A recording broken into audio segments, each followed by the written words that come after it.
Avenfield reference में सजा कलअदम करार, मरियम नवाज बरी। इस्लामाबाद हाई कोर्ट में कैप्टन रिटायर्ड सफदर की सजा भी खत्म। जस्टिस आमिर फारूक ने रिमार्क्स दिए कि नैब केस साबित करने में नाकाम हो गया। आपने कहां से अखज़ कर लिया कि सारी जायदाद नवाज शरीफ की है। आमदन से जायद असासों में नवाज शरीफ मरियम नवाज का लिंक साबित नहीं हो रहा। हम सुनी सुनाई बात पर फैसला नहीं सुना सकते। Maryam Nawaz public office holder नहीं थी, इसलिए उन पर असासों का केस नहीं बनता। जस्टिस मोहसिन अख्तर कयानी ने कहा कि तफ्तीशी ऑफिसर की राय को शवाहिद के तौर पर नहीं लिया जा सकता। JIT ने हक़ाइक़ को बयान नहीं किया। एहतसाब अदालत ने मरियम नवाज को 7 साल और कैप्टन रिटायर्ड सफदर को 1 साल कैद की सजा सुनाई थी।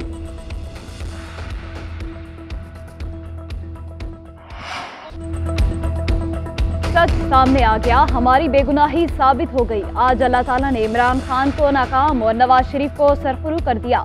पाकिस्तान में कभी किसी का इतना कड़ा एहतसाब नहीं हुआ जिसने नवाज शरीफ पर इल्जाम लगाया। आज उसके पास कहने को कुछ नहीं। इमरान खान को जवाब देना पड़ेगा, बहतान क्यों लगाया। मरियम नवाज की अदालत पेशी के बाद मीडिया से गुफ्तगू, कहती है इमरान खान एक बेबस शख्स है, इस मुकदमे का बेनिफिशरी कौन है सब पता था, वो बैसाखी के जरिए इक़्तिदार में आया। जो इसके कॉजेज हैं उनका काम भी खत्म है। वज़ीर आज़म के कमरे में बैठकर 2 शैतानी दिमागों ने झूठ घड़ा। इमरान खान की ऑडियो लीक की आला सजा की तहकीकात होनी चाहिए। इमरान खान मजहब कार्ड खेलता है, हुकूमत समेत सब इदारे तमाशा देखते रहे। उसके पास ऐसी क्या चीज है कि इतनी खुली छुट्टी मिली हुई है।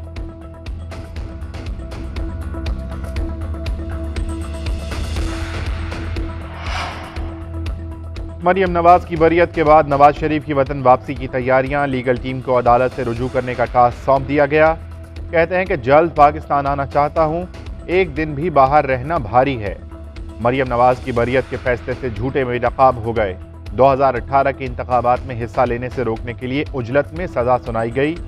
मेरे और मरियम नवाज के खिलाफ झूठे मुकदमात और सियासी मुकदमात बनाए गए। मुकदमात का मकसद हमें सियासत से बाहर निकालना था। ये चाहते थे कि मैं सजा सुनकर पाकिस्तान ना आऊं। बीमार बीवी को छोड़कर बेटी के हमराह गिरफ्तारी देने पाकिस्तान पहुंचा था।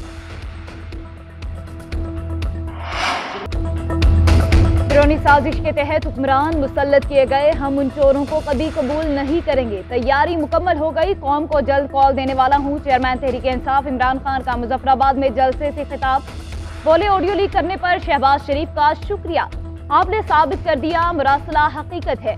इसहाक डार को नाजायज काम करवाने के सारे रास्ते पता हैं। ये खुफिया तौर पर भारत से ताल्लुकात बना रहे हैं, उनको शर्म आनी चाहिए। इमरान खान ने चीफ इलेक्शन कमिश्नर को चीफ इलेक्टोरल फ्रॉड करार दे दिया।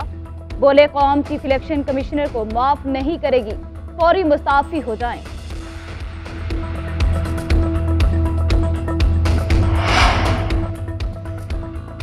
मरियम नवाज की वजीर आजम शहबाज शरीफ से मुलाकात, चचा ने भतीजी को गले लगाकर मुबारकबाद दी, एक दूसरे को मिठाई खिलाई। कहते हैं कि एवनफील्ड रेफरेंस में मरियम नवाज की बरियत नाम नेहाद एहतसाबी निज़ाम के मुंह पर तमाचा है। नाम नेहाद एहतसाबी निज़ाम को शरीफ खानदान को निशाना बनाने के लिए इस्तेमाल किया गया। झूठ, बहतान और किरदार कुशी की इमारत आज मुनहदिम हो चुकी है। वफाकी वजीर इत्तलात मरियम औरंगजेब ने वजीर आजम शहबाज शरीफ और मरियम नवाज की मुलाकात की वीडियो ट्वीट कर दी। वजीर खारजा बिलावल भुट्टो जरदारी और मौलाना फजलुर रहमान का मरियम नवाज से टेलीफोनिक रब्ता, एवनफील्ड रेफरेंस में बरियत पर मुबारकबाद दी।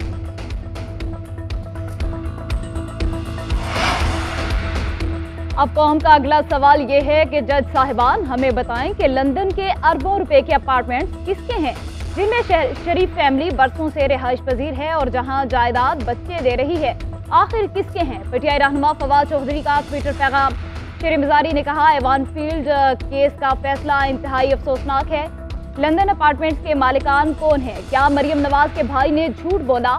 इंपोर्टेड हुकूमत को NRO 2 मिला, पहले इसहाक डार अब मरियम नवाज व्हाइट वॉश। अगली बारी नवाज शरीफ की है।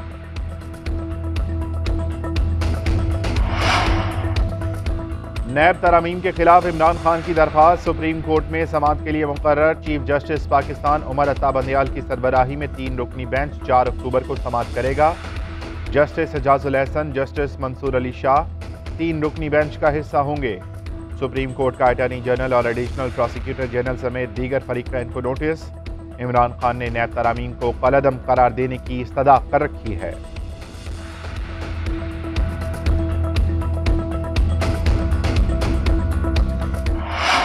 डार के डर से डॉलर चौथे रोज भी जवाल का शिकार। इंटरबैंक में डॉलर 2 रुपये 39 पैसे सस्ता 229 रुपये 63 पैसे पर बंद। ओपन मार्केट में डॉलर 3 रुपये कम होकर 230 रुपये का हो गया। सोने की कीमत में 2,200 रुपये फी तोला इजाफा। सोने की कीमत में 1,45,900 रुपये तोला हो गई। उधर पाकिस्तान स्टॉक एक्सचेंज में मंदी का रुझान। 100 इंडेक्स 421 पॉइंट्स की कमी के बाद 41,013 पर बंद।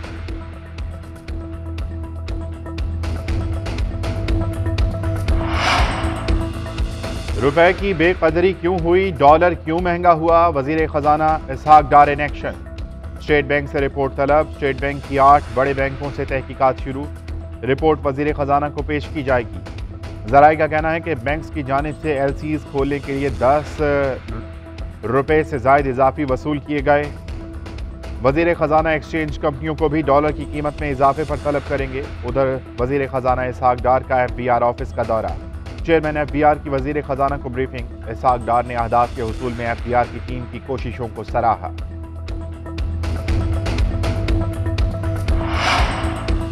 वजीर खजाना इसहाक डार का IMF के मिशन चीफ बराए पाकिस्तान से राबता। सैलाब के नुकसानात से आगाह किया। वजीर खजाना ने कहा सैलाब मुतासरीन को रिलीफ देना चाहते हैं। गरीब तबके को महंगाई से बचाना है। इस्लाहात के जरिए मालियाती खसारा कम करेंगे। हुकूमत पाकिस्तान इस्लाहात पर अमल पैरा रहेगी। IMF मिशन चीफ बोले IMF सैलाब मुतासरीन की मुआवनत करेगा।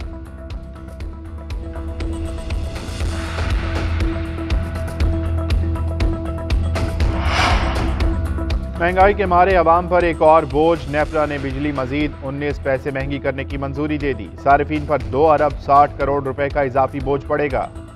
कराची के शहरियों के लिए रिलीफ के इलेक्ट्रिक की दरखास्त पर नेपरा ने बिजली 4 रुपये 87 पैसे फी यूनिट कमी की मंजूरी दे दी। कराची वालों को 8 अरब 37 करोड़ रुपए का रिलीफ मिलेगा।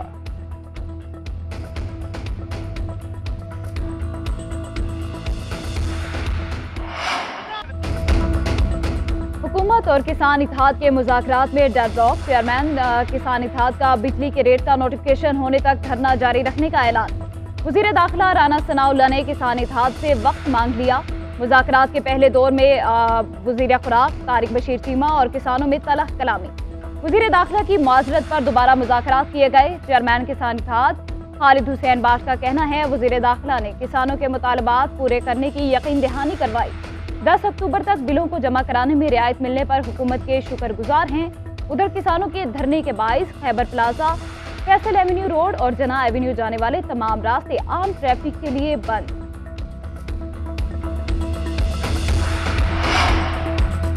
सिंध में सैलाबज़दा इलाकों में वबाई अमराज क़यामत ढाने लगे। खैरपुर में 24 घंटों के दौरान गैस्ट्रो और मलेरिया से 2 बच्चों समेत 4 अफराद जाँ बहक।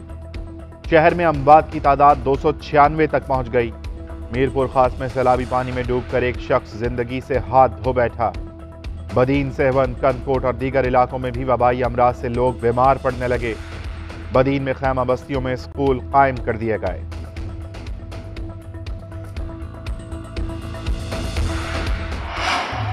कराची में डेंगू का वार कातिल मच्छर मजीद 2 जाने ले गया। रवां साल सुबह में हिलाकतों की तादाद 35 हो गई। 9 माह के दौरान 7,985 केस रिपोर्ट। सितंबर के महीने में 5,778 केस सामने आए। सेंट्रल, कुरंगी, मलीर, कुमाड़ी ज्यादा मुतासरा इलाके। खैबर पख्तूनख्वा में 378 केस। इस्लामाबाद में मजीद 73 मरीज रिपोर्ट हुए।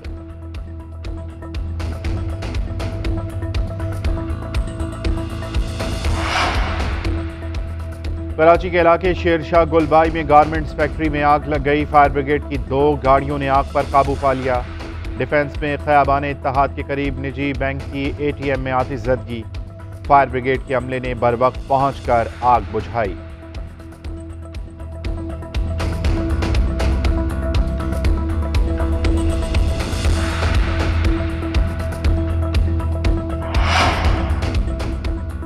कराची में अवाम ने सड़क पर अदालत लगा ली। गुलजार हिजरी में मुबैना डाकू अवाम के हाथ लग गया। शहरियों का मुबैना डाकू पर तशद्दुद।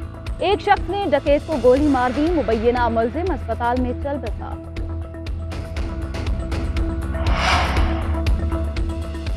कराची डेंटल क्लिनिक में चीनी बाशिंदे पर फायरिंग का मुकदमा दर्ज। कत्ल और दहशतगर्दी की दफात शामिल।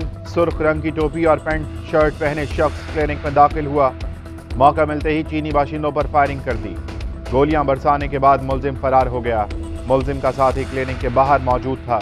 फायरिंग से एक चीनी बाशिंदा हलाक हुआ। FIR का मतन, जाय बकुआ से 9mm पिस्तौल के 4 खौल और 3 सिक्के मिले। पुलिस की मुख्तलिफ पहलुओं से तहकीकात जारी। पाकिस्तान के 75वें यौम आज़ादी पर 75 रुपए का एजाजी बैंक नोट जारी। स्टेट बैंक का कहना है एजाजी नोट मुल्क भर में खरीदारी के लिए इस्तेमाल किया जा सकेगा। 75 रुपए के नोट का डिजाइन स्टेट बैंक और मुकामी आर्टिस्टों ने मुरतब किया। नोट की एक जानिब कायदे आज़म इलामा इकबाल, सर सैयद अहमद खान, फातिमा जनाह की तस्वीर, दूसरी जानिब मारखोर और दीवार के दरख्त की तस्वीर।